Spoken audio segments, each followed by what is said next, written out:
Hey, good morning, guys. It's Goose here, and welcome to STN Stock Talk with Ricky and myself. Ready for a great day. Hopefully, you guys have checked us out at stocktraders.net. Come check us out over there. We got a free trading floor. We got a free trial for the premium. Got lots cooking over there. Hopefully, you've checked us out. Just a reminder, guys, read the disclaimer that's posted up on the screen. It's in the description area as well. Just a reminder. Anything that we're covering today, it's not a solicitation. It's just Ricky's and my ideas, things that we're going over. And, we'd love for you guys to join us over there and get engaged and ask us questions about what we're covering. And we got a great community building over there. It's pretty awesome. So with that being said, I'm going to turn it right over to Ricky. I know he's got a couple really good ones, and I got a few ones I want to talk about too. So let's get rocking. So Ricky. That's right. That's right. Good morning, everybody. Welcome to Stock Talk. Full invitation to come and look inside our heads and see what we're thinking. First thing I'm looking at today, guys, is HEAR here, which I'm sure everyone else is looking at.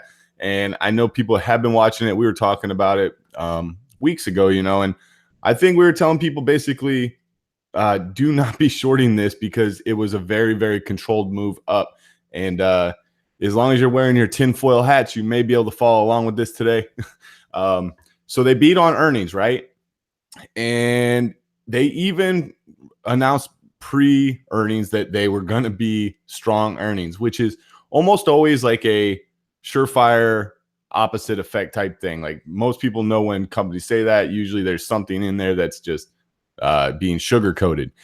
Well, the earnings were good. And there's always been a really big short interest this whole walk up, and like people saw all these big wicks on the dailies and they kept shorting it and kept shorting it. When it finally got over that 575-ish area, it never looked back.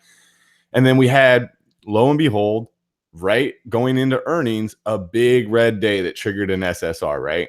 And one of the things they did, I can't remember the date, but it was just before earnings. It was somewhere in this walk up.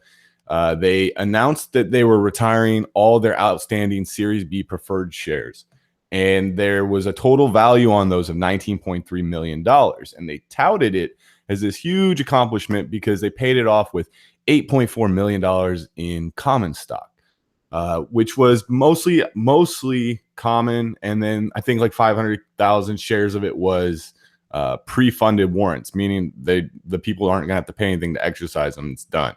So there's like 1.8 million shares of common added to their float or added to the OS, and that was valuing it when they retired them. And so if you actually do the math, if you were to sell those 1.8 million shares up here at $11, that $19.3 million worth of debt got paid off at over 20.4 million. So the people that actually retired those Series B preferred are making out up at these levels. And I would really be hard pressed to believe that if I was holding those shares and, I used to have debt, or I held a debt instrument for a company that was valued at 19 million, and it looked like I was never going to get reimbursed for that money. And then me and the company work a little deal out and they squeeze a bunch of shorts and get me a price where I can sell at a profit. You better believe I'm taking that opportunity. So I actually think that this is going to be a huge sell into this push. Now, I don't know if the 1.8 million shares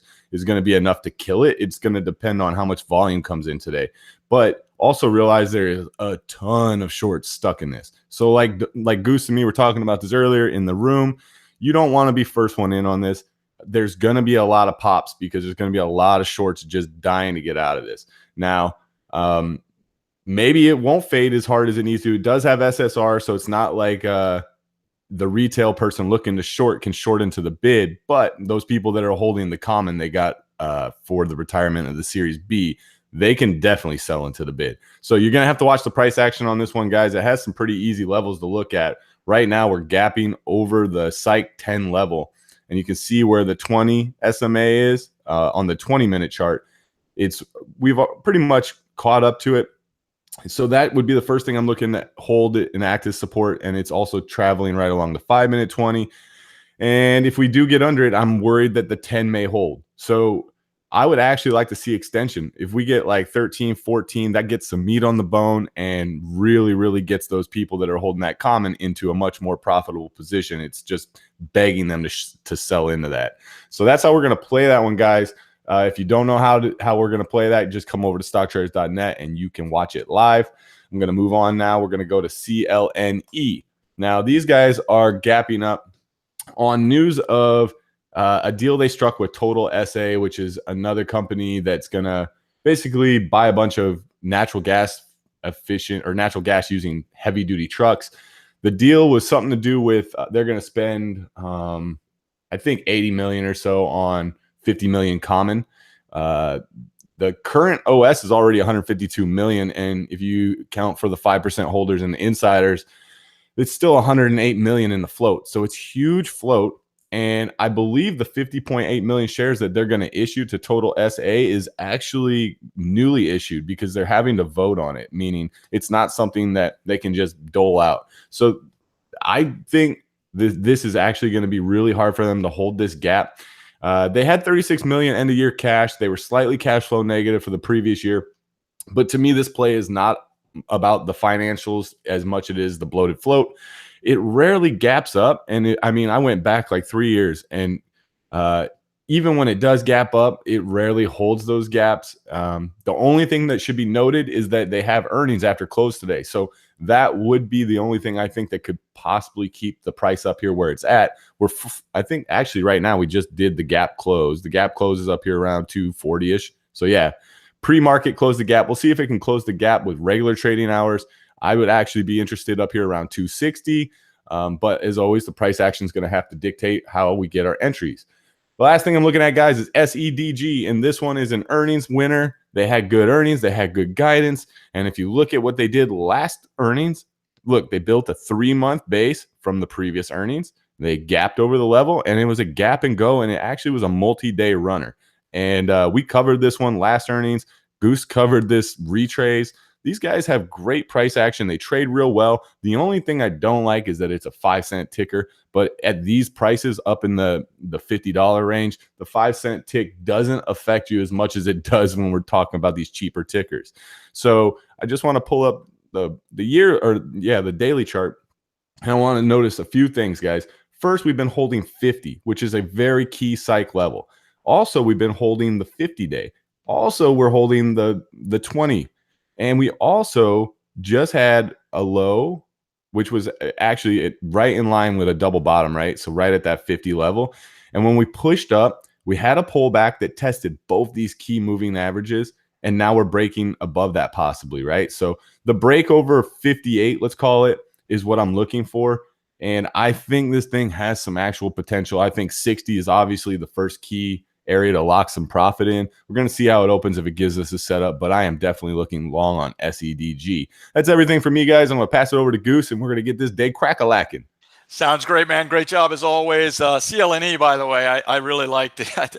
There's some shorts sometimes that when I jump in and I fade, and even though there's not a huge, trade in it could be 20, 30 cents, whatever it is. I just feel like they're stress-free trades. I mean, this one gives up the gap and stuff so many times if you go back and look at the daily. So I really like that idea. So I'll be looking at.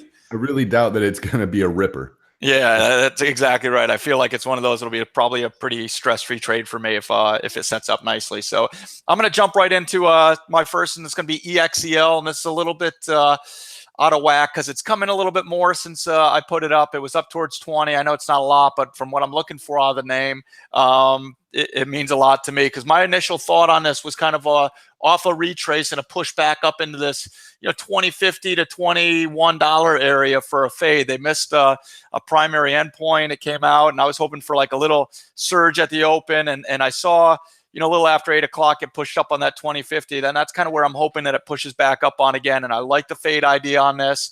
I'll definitely be all over it. I don't think I would start down here. I just don't think there's enough meat on it.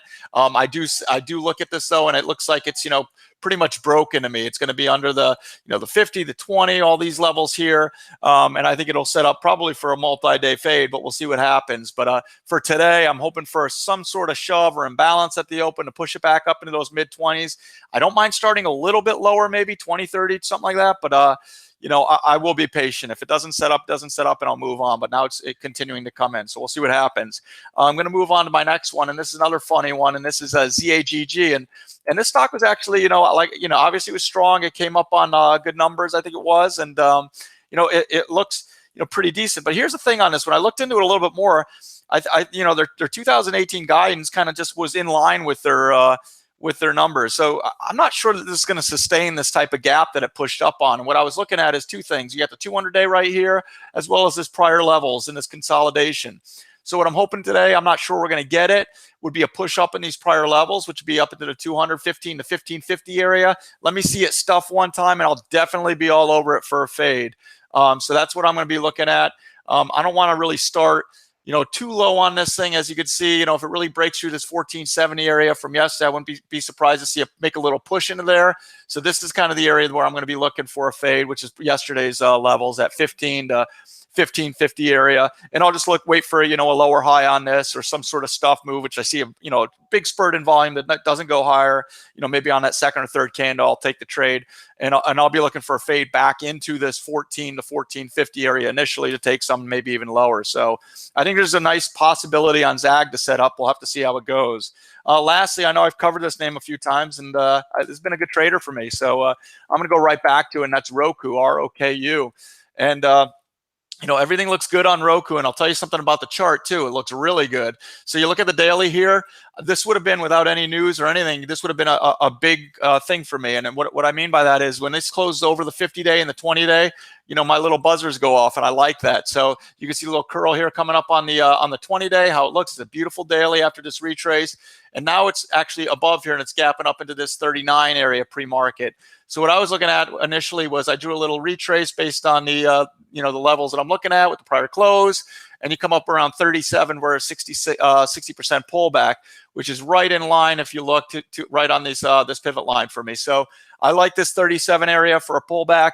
If it does happen, it doesn't mean that I won't pay up a little bit on this if it pulls back 37.50 or something like that. But I think there'll be some continuation on this name and a push on 40. It's kind of silly to say now, but it's been just hovering right now and holding that 38 level pretty nice. So I'm not even sure we're going to get all the way through to 38. But I'll be patient, wait for the setup, and then I'll pounce on. I like ROKU for the long, and I really think ROKU touches 40 today, and that's just what I'll be looking for. So that all being said, that's all I have. I like all these different ideas. I like Ricky's ideas that he's come up with here. HEAR, be real careful with today, guys. Like Ricky's talking about, you don't need to be on the front side. You don't need to be that first crazy volume candle at the top of that. You don't have to be that guy that posts a picture of your sell order at the top of that candle. You don't need to do that. Okay, impress yourself by being patient, waiting for the backside move, and making the big meat that's left on the bone. The stock is up considerably. You have plenty of room to trade it. Okay, don't worry about high-fiving your buddy that you tapped the high. Worry about high-fiving because you made money on the stock. So that's all I'm going to say to you guys. I'm going to turn it over to Ricky, and let's have a great day, guys. Thanks a lot, Goose. Yeah, you guys on Twitter with your top tick pictures crack me up, because for every top tick picture, I'm sure there's a bunch of charts that pictures don't get posted where you try to top tick it and you either add and finally get out break even, or you end up just eating your loss like a smarter person would do. But yeah, there's no point in top ticking around here, guys. The top tick route's the fastest way to blowing up. Let's trade smart. Let's trade with a plan. If you don't have a plan, you don't have a trade, come over to stocktraders.net. We'll get you straight and away. Stay safe out there, guys. Protect that capital. Let's go out there and crush it.